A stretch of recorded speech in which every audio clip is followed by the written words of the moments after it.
Hey YouTubers, it's Charlie. So Game of Thrones Episode 1 Q&A. Lots of people going crazy about all kinds of stuff, mostly Melisandre sand snake stuff, so just careful for spoilers if you haven't seen the episode yet.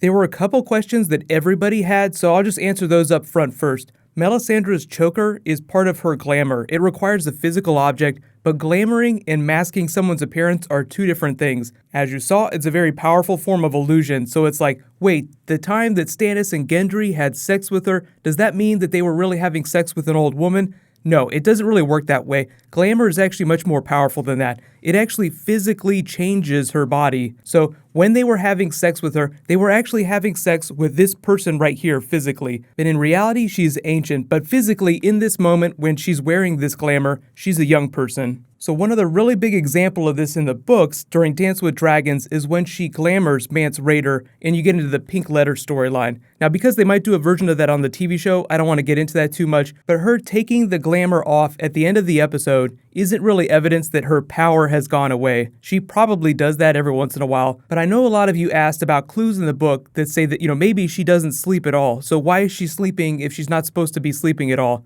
I think right now she's just shaken, so she's like, okay, I need a minute to collect myself. So that's why she climbs into bed looking the way she does. Otherwise, if Stannis were still alive and sleeping in a room near her, she would probably keep the glamour on, or probably wouldn't sleep at all. Questions though, here we go. First one. Artful, how did the little dagger kill the big dude with the one stab? Yeah, it definitely sucked that House Martell went down so fast, but I think that was just the show telling you that they're not that important. Like being a cool character, being important, two very different things. I think the show just decided that it wasn't going to do a big Martell storyline, it wasn't going to do master plan stuff, so it wanted to tell you in the quickest way possible that they were just going to move on to something else. So it's like, okay, yeah, these are important characters, but this is our way of telling you that they're not going to be important in the long scheme of things. I think the even more upsetting thing, though, is that they made Doran Martell seem like a really boring character. Like, he pretends to be boring because of his gout. He can't move, so he seems really feeble. He uses that to his advantage when he's dealing with other people because they underestimate him. But what the show has done is turn him from a person who pretends to be boring to a person who is actually boring. And I think that's more worthy of complaint than, say, like the Sand Snakes getting on the boat with Trystane. Speaking of which, next question. Christopher asks, anyone know how the Sand Snakes ended up on the boat with Trystane? So there was a big question about this. Which boat was he on? Was he on the boat with Jaime? So I think that he was on a different boat, just to explain that. At the end of last season, it seemed like he got on the same boat as Jaime and Myrcella, so that's why everybody was really confused. Wait, if they were on the boat with Jaime, then how come Jaime didn't say anything about it to Cersei? How come we didn't see any interaction there? I think the easiest answer that makes sense is that he just escorted Myrcella onto that boat, then he turned around, came back to dock, and took a different ship. So that's not necessarily the best explanation, but that's the best one I can think of. Just that he was on a different boat, and when he got on that different boat, the Sand Snakes also got on that boat with him. Like, he thought initially that they were traveling with him, because he wasn't surprised to see them when they first walked into his room. He didn't think anything weird was going on. Next question, Fish Tank Girl asks, in the beginning of the episode when Jon's body is removed from the ground, Davos looks really long at the place where his body was lying. It must mean something. They seem to make a point of making sure that you notice he looks really long at the impression of Jon Snow's body in the snow, foreshadowing for something. Yeah, so the show has to do things in a visual way that you wouldn't necessarily do in the books. Like the books has POV chapters, so when you want to foreshadow something, you just have a character think about that, but you can't really do that on the TV show. Usually when the camera lingers on something, it can mean a couple of different things, but in the case of Jon Snow's body, just because we all have this theory that he's coming back, we definitely think that they're foreshadowing that. And I do agree that's what they're foreshadowing. Like, this isn't as simple as it seems. There were a couple storylines in the episode where they talked about dead bodies. You have Cersei talking about her mother's dead body, about how it turns black, talking about Myrcella's body. Then you have Ramsay standing over Miranda's dead body for a couple minutes before he's like, yep, feed her to the dogs. So one, the fact that no one has talked about burning Jon Snow's body or it decaying or anything like that tells you a lot that you need to know. Like, it's just going to be chilling here, waiting for something. Most of what's going to happen with his body, I think, will come through Bran's character via flashbacks like Tower of Joy stuff and Melisandre in present day. So just watch for the next couple of episodes. There's still going to be a lot of suspense surrounding what's going on with him. Next question, Justin asks, what about the stuff with the religious group? Is that in the books at all? Well, there are other red priests in Meereen. There's a big red temple. Maybe we'll see the inside of it. Just you have to remember that that's a dominant religion in the East. In addition to the red priest that we saw in episode 1, there are two other red priestesses that they cast. One of them is the high priestess, so we might learn more about the inner workings of the church. Next question, Tyrael asks, I'm curious who the leader of the Harpies is. I think it's Dario. Yeah, I would say people are generally split. A lot of people think that it might be Varys. A lot of people think that it might be Dario. It'd be really interesting if it was Dario, but I'm not expecting that. He just seems way too hopeful about what the world is going to look like after Daenerys conquers it, and I don't think that he would try to cause so much chaos in the city if he wanted to bring that outcome. Varys is also an unlikely candidate, given that he wants to bring about the Targaryen restoration so much. So I have a feeling that we'll meet the Harpy pretty soon, but it'll be someone that we haven't met yet. It'll be a new character relative to this season. Next question, Renora asks, the Dothraki's best things in the world reminded me of Monty Python's What Have the Romans Ever Done For Us?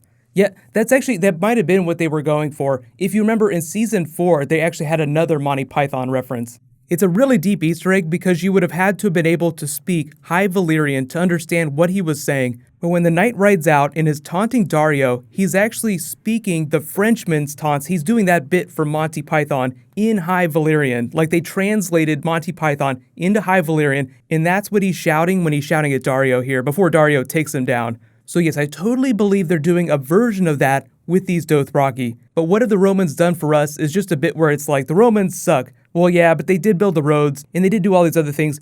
But yeah, what have they ever done for us besides all these other things? So that's kind of what the Dothraki are doing. So when they release the DVD, or maybe the person who was responsible for creating the Dothraki language will say, yeah, I translated the Monty Python bit into Dothraki, and that's what they're speaking, even though the subtitles say something else. Next question, DR asks, Melisandre's necklace was off during her bath. Please explain. So a lot of you were asking about this because last season she was in a bathtub, without her necklace on, and she still looked young. What's the deal? I think the easiest explanation is that she was just using like a combination of potions. Look at all the weird bottles that she has in the background here. So my guess is that there's a little bit more to the glamour than just wearing the jewel. Like it goes a little beyond that. They showed these bottles right here too. So maybe there's a potion aspect to it too. But that's just my interpretation. Next question, Chocolate asks, do you think that Arya will get her sight back this season? What do you think she has to do to get it back? In the context of the TV show, she'll probably have to pull off some really badass hit, but if you're just talking about the books, I think she has to get to this place spiritually. The many-faced god is an actual god, like he does have power. There's a mystical aspect to what they do that they haven't really explained on the show yet. So I think it's just a combination of physical, mental, spiritual training that she has to get to. She has to, quote-unquote, become a Jedi the same way that Bran is becoming a Jedi, just in like the visual way that they would do on the show. But when she fully becomes a faceless person, that's when her sight will come back. Next question, Nicola asks, can Melisandre be some old Targaryen? I really like that idea, but no, I think she's just really ancient. When people are talking about Melisandre secretly being a Targaryen, I totally love all these theories about other people being secret Targaryens, besides Jon Snow, like Tyrion for instance. But when they're talking about Melisandre, the idea is that she might be the daughter of the Blood Raven and Shira Seastar. So she's connected to this character right here, who's a really big figure in A Song of Ice and Fire, just in general. Forget what's going on right now. It's just a way to explain how she's connected to the greater War of Ice and Fire, because the Blood Raven is such a big part of that. And if you haven't seen my Blood Raven videos, the Blood Raven is one of the bastards of Aegon Targaryen IV. So I'll just say I don't totally think that the show is going to go in this direction. I mean, it might, but I don't think it will. Usually the explanations that the TV show goes with tend to be a lot simpler. So I think along those lines, they'll just state that she's really ancient, so she has been studying the prophecies for a long, long time. Next question, Melt asks, will Ser Jorah turn into the Fantastic Four this season? You're talking about the Thing, like the grayscale covering him. No, I actually think he'll make it to the end of the series. The idea is that when he and Dario are talking about living to see Daenerys conquer the earth, and he's like, yeah, I would love to see that. Like he secretly doesn't think that he's going to live to see that because of the grayscale. If we get that shortened season 8, I think that Jorah would live to see the end of that, but by that time, he would be so far gone that he would try to go out in a blaze of glory. Like he is pretty sure that he's going to die really soon, but at the pace it's going, I definitely think he's going to be around for a couple more years. Thank you everyone for submitting questions. These are always a ton of fun to do. Generally each episode there's going to be like a couple big questions, but I'll try and hit everything as we go along. Giveaway time though. Congratulations to this week's giveaway winner. Sergio Esparza, you won a $20 Amazon gift card. Be sure to private message me on the back end of my channel so I can get your contact details. That's just on the About page. The new round of the giveaway will just start whenever I post my next Game of Thrones video. There are a couple really exciting things, like we heard episode descriptions, so I might make another bonus video later this week, but otherwise I might do like a deep Tower of Joy explainer on Sunday before episode 2 starts. Just like, what happened there in the books, who all the characters were, and why everybody thinks it's so important. Like why everybody's going to be pooping their pants when we actually see it.